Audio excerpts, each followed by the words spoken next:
com o Miguel Videira.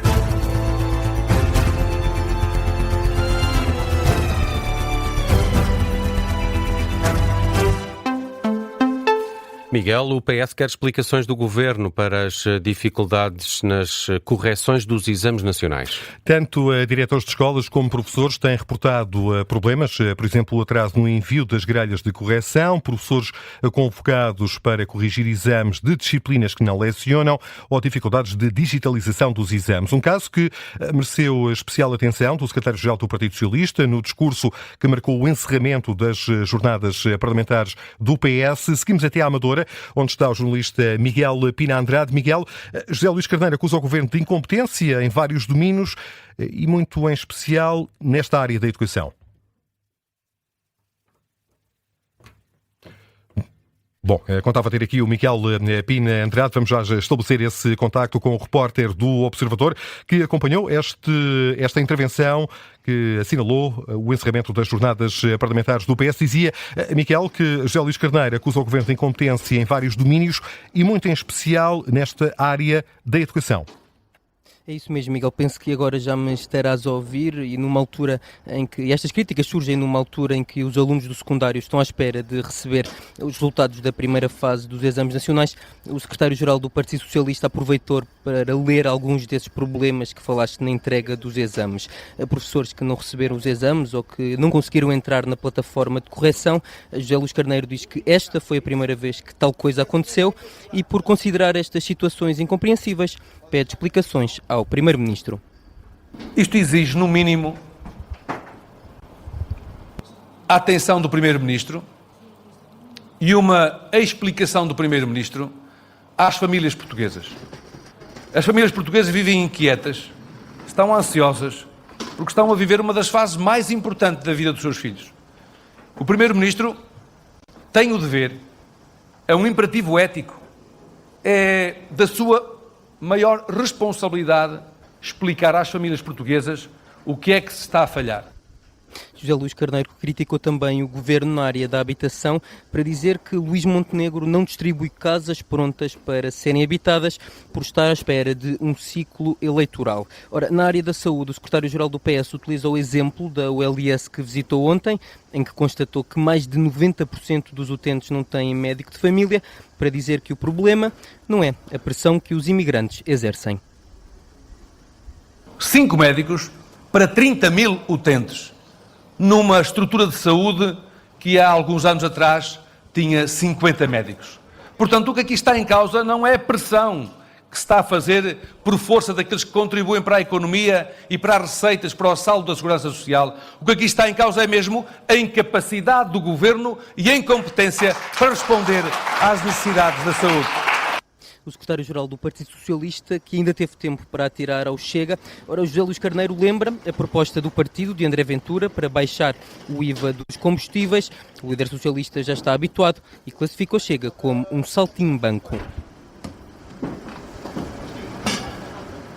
Miguel Pina Andrade, jornalista do Observador, que acompanhou esta sessão de encerramento das jornadas parlamentares do Partido Socialista, com José Luís Carneiro, o secretário-geral, a pedir ao Primeiro-Ministro que dê explicações às famílias portuguesas para as dificuldades em torno da correção dos exames nacionais. A Ministra do Ambiente está preocupada com o ritmo de descida do preço dos combustíveis. Descida mais lenta do que as sucessivas subidas que aconteceram ao longo das últimas semanas, fruto do aumento do valor do barril de petróleo nos mercados internacionais. Numa conferência sobre bioenergia e biocombustíveis em Cascais, Graça Carvalho promete fiscalização apertada. Há sempre motivo de preocupação, porque é um facto que os preços depois para descer são muito mais lentos do que quando sobem e, portanto, isso preocupa-nos.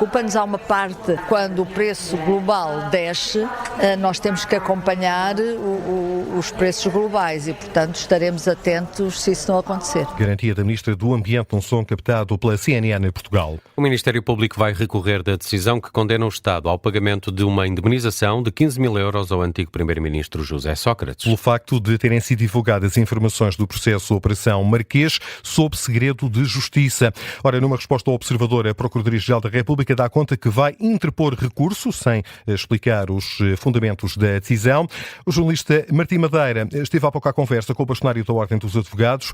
João Massano considera que a condenação, agora conhecida, é uma prova de credibilidade do próprio Estado. Apesar do recurso, apesar de tudo, o facto de alguém ter dito não conseguimos saber ou não sabemos quem é o responsável, mas ainda assim o Estado é responsável porque não conseguiu, e aqui vou dizer entre aspas, guardar o processo, é relevante. Eu acho que é muito importante esta decisão. É o próprio Estado a condenar-se, porque no fundo estamos a falar da máquina do Estado a condenar o próprio Estado. Isso já significa que o sistema funciona de forma imparcial, tanto que condena o próprio. Facto sublinhado pelo bastonário da Ordem dos Advogados, João Massano. José Sócrates também já reagiu de viva voz a esta condenação do Estado português. O antigo Primeiro-Ministro fala numa decisão histórica. Esta é a primeira vez. É a primeira vez que o Estado é condenado por violação do segredo de justiça. O Estado é condenado por ter praticado um crime. A sentença afirma que foram eles que o praticaram. E praticaram pondo em causa a ideia de um processo equitativo e pondo em causa a presunção da inocência.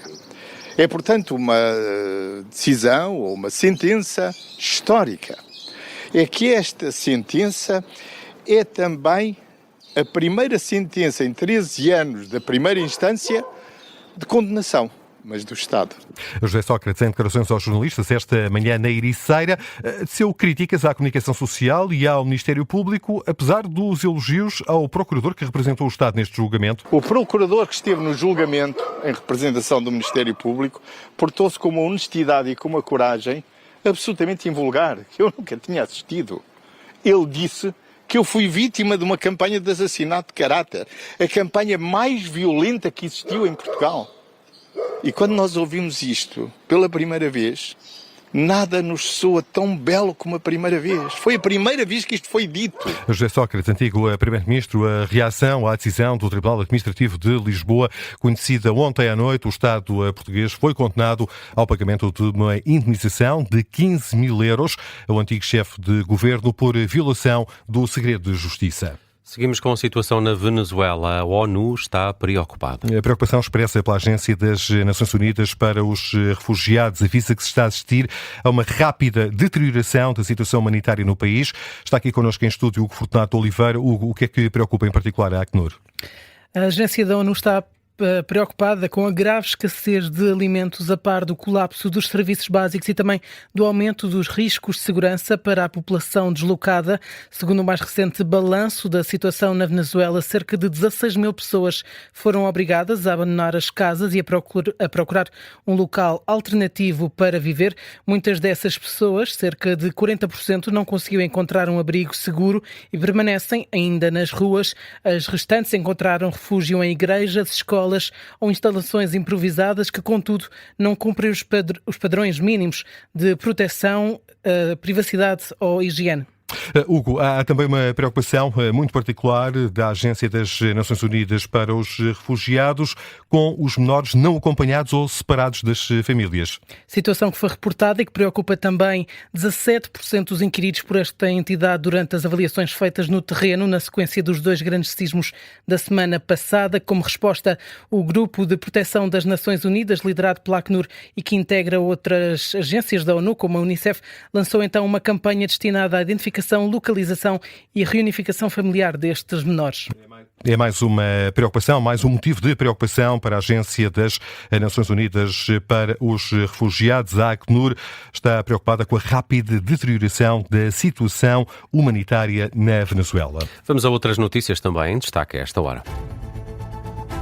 O porta-voz do Ministério dos Negócios Estrangeiros do Irão nega a qualquer reunião entre a delegação iraniana e os enviados especiais dos Estados Unidos. Nem hoje, nem nos próximos dias. Esmail Baghai diz que o que vai acontecer em Doha, no Qatar, é uma discussão sobre os avanços na implementação do memorando de entendimento celebrado entre os 2 países. Por exemplo, a libertação dos ativos iranianos bloqueados no Qatar. Esta manhã, um porta-voz do Ministério dos Negócios Negócios Estrangeiros do Qatar revelou que os 6 mil milhões de dólares em fundos iranianos congelados no país e cujo desbloqueio tinha sido anunciado ainda não foram transferidos para o Irão. O PRR já pagou mais 73 milhões de euros aos beneficiários na última semana.